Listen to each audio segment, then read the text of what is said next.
இப்போ நம்ம எப்படி இஞ்சி சட்னி செய்கிறதுன்னு பார்க்கலாம். ஃபஸ்ட்டு சட்டி காஞ்சதுக்கப்புறம் ஆயில் ஊற்றிக்கலாம்.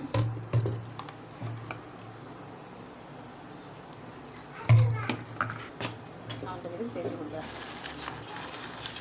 அதுக்கப்புறம் 1 ஸ்பூன் கடலைப்பருப்பு,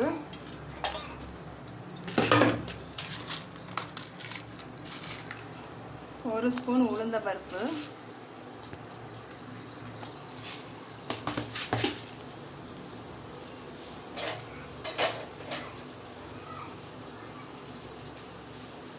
போட்டு நல்லா வதக்கிக்கலாம்.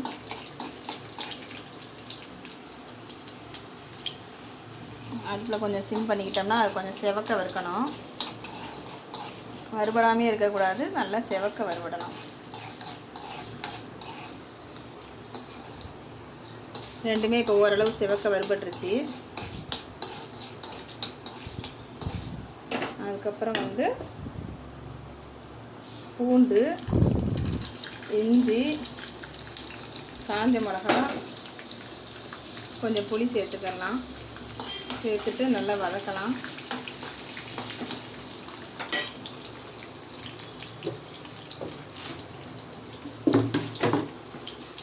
வதக்கிட்டு கொஞ்சமாக கல் உப்பு சேர்த்துக்கலாம்.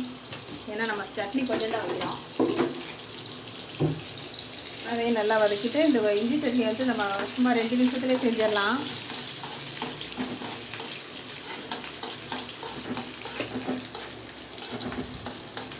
நல்லா வதக்கணும்.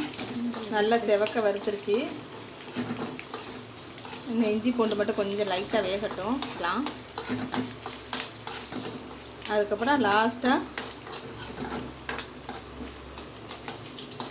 ஒரு நிமிஷம் இருங்க. லாஸ்ட்டாக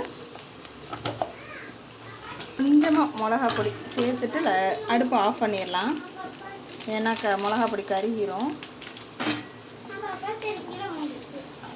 மிளகா மட்டும் வேணாலும் சேர்த்துக்கலாம். நம்மகிட்ட மிளகா கம்மியாக இருக்குது, அதனால இது கொஞ்சம் கலருக்காகவுமே நான் மிளகா பொடியும் மிளகாயுமே சேர்த்துருக்கேன். அவ்வளோதான். இதை அரைச்சதுக்கப்புறம் ஷார்ட்ஸில் பார்க்கலாம். பாய்.